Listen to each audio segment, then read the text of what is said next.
नमस्कार दोस्तों, स्वागत है आप सबका मेरे YouTube चैनल पद्म पाणी ज्ञान में।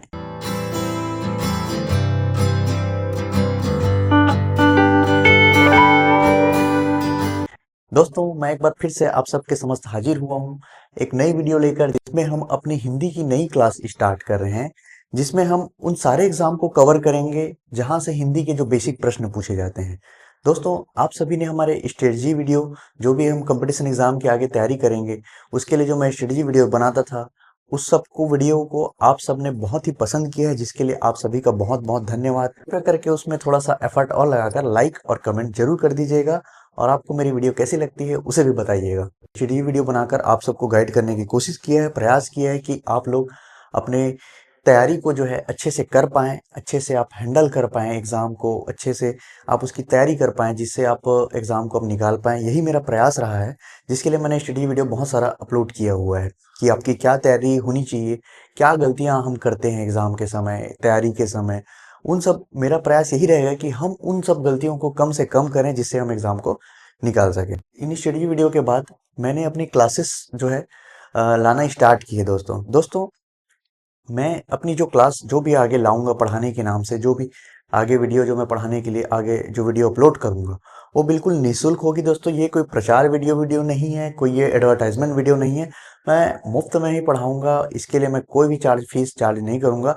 बस मेरा आपसे एक ही रिक्वेस्ट रहेगा कि आप मेरी वीडियो को अगर पसंद करते हैं तो लाइक, कमेंट और सब्सक्राइब करके मुझे सपोर्ट करिएगा, जिससे मुझे प्रोत्साहन मिलेगा कि मैं आगे और वीडियो बनाऊं और आप सबको पढ़ाई में हेल्प कर सकूं।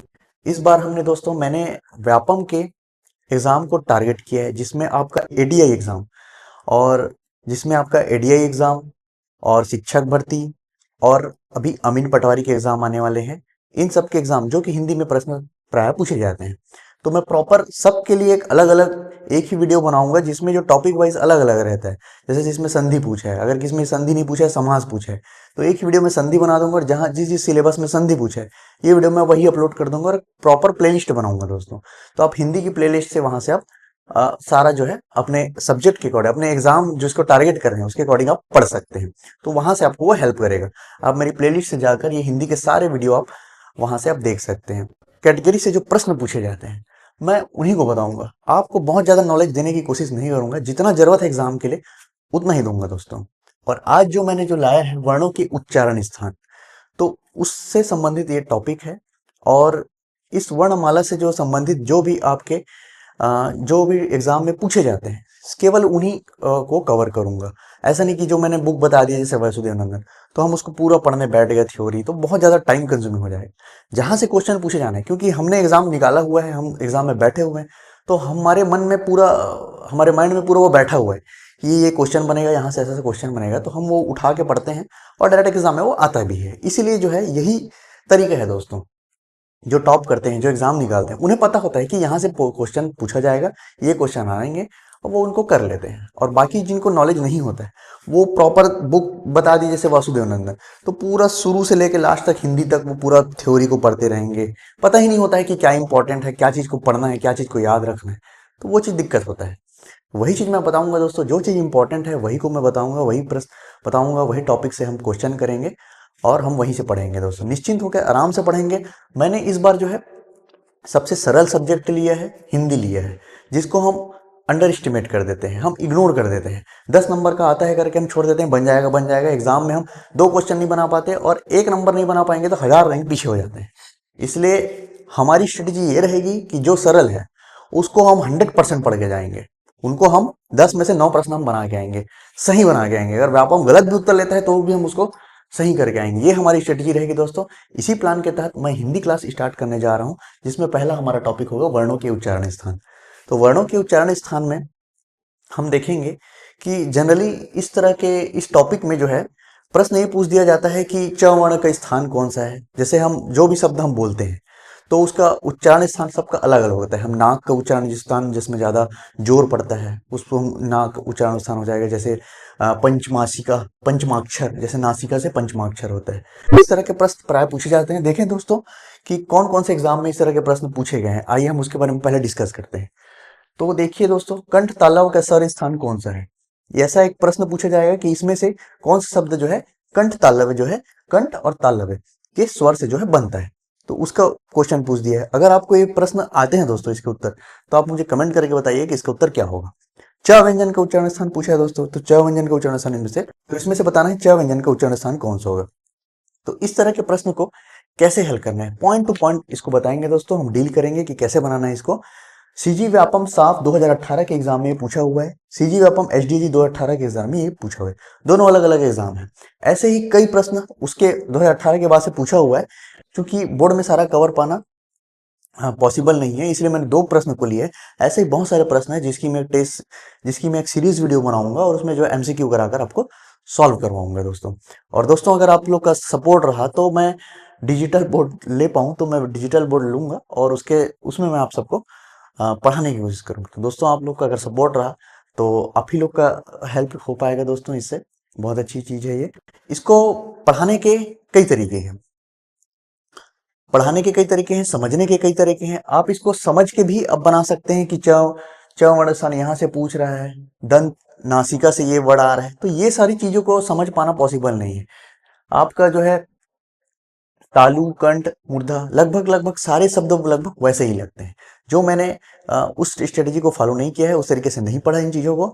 मैंने क्या किया, इस टॉपिक को पढ़ने के लिए मैंने रटंत प्रणाली को अपना लिया है दोस्तों। दोस्तों आपको अगर एग्जाम निकालना है, क्योंकि मैं खुद मैथ्स बैकग्राउंड का स्टूडेंट रहा हूँ और मैथ्स बैकग्राउंड के स्टूडेंट को रटने में बहुत दिक्कत होती है, लेकिन हमको अपना किसी के सामने ज्ञान साबित नहीं करना है कि हम किससे भले हैं, किससे हम कितना ज्ञान है हमको। हमको मतलब है सिर्फ हमको एक गवर्नमेंट जॉब चाहिए, चाहे रट के मिले चाहे आपको समझ के मिले। कोई आपको नहीं पूछेगा कि आप रट के एग्जाम निकाले हो कि आप समझ के एग्जाम निकाले हो। अल्टीमेटली हमारा ये है कि क्वेश्चन में एक एग्जाम आया तो वो हमारा एक प्रश्न जो है बनना चाहिए, हमको सिर्फ उससे मतलब है।